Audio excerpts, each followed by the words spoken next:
बिस्मिल्लाहिर्रहमानिर्रहीम। अस्सलाम वालेकुम guys, you are welcome back to my YouTube channel. आज की वीडियो में डिस्कस करते हैं पंजाब पुलिस रिटन टेस्ट के बारे में। आपका सिलेबस क्या होगा, कितने नंबर के एमसीक्यूज आएंगे, कितने वाला पास होगा, या फिर डिपार्टमेंट इसको पेपर को लेगा या फिर कोई एजेंसी इस पेपर को कंडक्ट करेगी।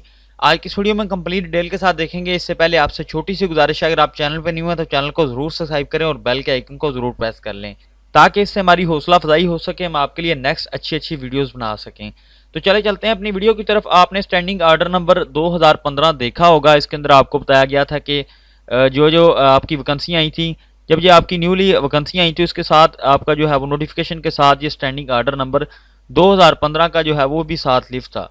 तो इसमें आपको बताया गया था कि आपका जो रिटन टेस्ट है उसके अंदर सिलेबस भी बताया। आपने डिफरेंट यूट्यूबर्स से भी देखा या टिकटॉक के ऊपर वीडियोस भी देखी कि ये जो सिलेबस है बताया जा रहा है कि आपका ये सिलेबस होगा। इंग्लिश 25 एमसीक्यूज होंगे और जनरल नॉलेज के भी 50 एमसीक्यूज होंगे, और साइंस एंड टेलीकम्युनिकेशन की जगह कुछ अब यूट्यूबर्स जो हैं वो बता रहे हैं कि इसकी जगह कंप्यूटर के 25 एमसीक्यूज शामिल होंगे। क्या ये पैटर्न सही है कि नहीं, आज की इस वीडियो में ये भी साथ देखेंगे। इसके साथ ही देखेंगे अगर पैटर्न है क्या, या कौन सा पैटर्न होगा जो कि पंजाब पुलिस फेज 1 के रिटन टेस्ट के अंदर होगा। तो इसमें सबसे पहली बात कि अगर इस पैटर्न की बात कर ली जाए तो ये पैटर्न तो कंफर्म है कि ये पैटर्न आपके पंजाब पुलिस डिलीवरी कांस्टेबल के लिए या फिर ड्राइवर कांस्टेबल के लिए या फिर ट्रैफिक असिस्टेंट के लिए ये पैटर्न जो है वो ओल्ड है, ये पैटर्न आपके मुताबिक नहीं है। तो उसमें देखें, आप देख भी सकते हैं यहाँ पे आपको इंस्ट्रक्शन नंबर 3 के अंदर आपको बताया गया फॉर टेली कम्युनिकेशन विंग। ये जो पैटर्न है वो टेली कम्युनिकेशन विंग के लिए है, मगर अभी तक जो है वो वैकेंसियाँ किसकी आई हैं ये आपको भी पता है कि अभी तक वैकेंसियों की अनाउंसमेंट जो हुई है वो ट्रैफिक असिस्टेंट के लिए। टेली कम्युनिकेशन के अंदर अभी तक जो वैकेंसियों की अनाउंसमेंट नहीं हुई, ना ही उसकी वैकेंसियाँ आई हैं। तो इंशाल्लाह इन फ्यूचर वो भी आएंगी, मगर अभी देखा जाए तो अभी तो वैकेंसियाँ जो है वो डिस्ट्रिक्ट कांस्टेबल की हैं, ड्राइवर कांस्टेबल की हैं और ट्रैफिक असिस्टेंट की हैं। तो यहाँ पे तो लिखा हुआ है फॉर टेली कम्युनिकेशन विंग। तो ये तो यहाँ से कंफर्म हो रहा है कि आपका जो है वो ये पैटर्न बिल्कुल हरगज़ ये पैटर्न नहीं होगा कि इसके अंदर इंग्लिश 25 एमसीक्यूज होंगे या फिर जनरल नॉलेज के 50 एमसीक्यूज होंगे या फिर साइंस एंड टेलीकम्युनिकेशन के 25 एमसीक्यूज होंगे। तो इसके बाद नेक्स्ट देखें अब आपका पैटर्न क्या होगा और आपका टेस्ट जो है वो रिटन टेस्ट जो है वो कौन कंडक्ट करेगा। अभी तक यही कंफर्म है कि आपका रिटन टेस्ट जो है वो इंशाल्लाह डिपार्टमेंट इसको खुद ही कंडक्ट करेगा। अगर डिपार्टमेंट इसको खुद कंडक्ट करता है तो फिर पेपर कितने नंबर का होगा। जी हाँ, पेपर बिल्कुल आपका 100 नंबर का ही होगा, 100 मार्क्स का पेपर होगा। उसके अंदर जो है वो चांसेस हैं कि आपका डिस्क्रिप्टिव पार्ट जो है वो 20 नंबर का आने के चांसेस हैं। उसमें आपका 10 नंबर का इंग्लिश का ऐसे आ सकता है और 10 नंबर का जो है वो उर्दू का ऐसे भी शामिल किया जा सकता है। तो उर्दू की जगह अगर देखा जाए तो पिछले साल आपने फेज़ 1 का जो 2023 के स्टार्ट में जो भर्ती हुई थी उसके अंदर आपने फेज़ 1 का जो है वो पेपर देखा ही होगा। उसके अंदर एक उर्दू का ऐसे आया था, बढ़ती आबादी की रोकथाम के लिए इकदाम आपने जो है उसके अंदर उसके ऊपर ऐसे आया था, और उसके साथ जो है वो इंग्लिश के अंदर जो ऐसे आया था वो माई टीचर आया था। तो ये आपने लिखना था। मगर इस मरतबा जो है वो इंशाल्लाह जैसा कि आपको पता है वैकेंसियाँ भी ज़्यादा हैं और कुछ डिस्ट्रिक्ट इसके अंदर जो है वो फेज़ 1 के अंदर डिस्ट्रिक्ट भी 26 डिस्ट्रिक्ट इस मरतबा जो है वो शामिल किए गए हैं। पहला जो नोटिफिकेशन जारी हुआ था उसके अंदर आपके जो वो 30 डिस्ट्रिक्ट से, अब जो है वो उसके अंदर 4 डिस्ट्रिक्ट जो है वो और निकाल के फेज़ 2 के अंदर किए गए, मगर अभी तक जो है वो 26 डिस्ट्रिक्ट जो है वो फेज़ 1 के अंदर है जिनका जो है वो पेपर होना है। मेरे मुताबिक अगर बात कर ली जाए अभी तक जो है वो आपका रिटन टेस्ट का सिलेबस किसी किस्म का कोई डिपार्टमेंट्स की तरफ से इसका कोई नोटिफिकेशन नहीं जारी हुआ। इंशाल्लाह बहुत जल्द इंशाल्लाह इसके बारे में नोटिफिकेशन भी जारी कर दिया जाएगा। आपको बताया जाएगा इंशाल्लाह कि आपका कितने नंबर का पेपर होगा, उसके अंदर कितने नंबर के एमसीक्यूज होंगे और कितने नंबर का जो है होगा वो आपका सब्जेक्टिव पार्ट होगा। और इसके साथ मैं आपको एक और चीज़ जो है वो वाजे करता जाऊं, अगर डिपार्टमेंट पेपर लेता है तो इसके अंदर आपका डिस्क्रिप्टिव पार्ट ज़रूर होगा, सब्जेक्टिव पार्ट आपका लाजमी शामिल किया जाएगा। तो उसके अंदर 10 नंबर का भी शामिल किया जा सकता है, 20 से 30 नंबर का भी शामिल किया जा सकता है।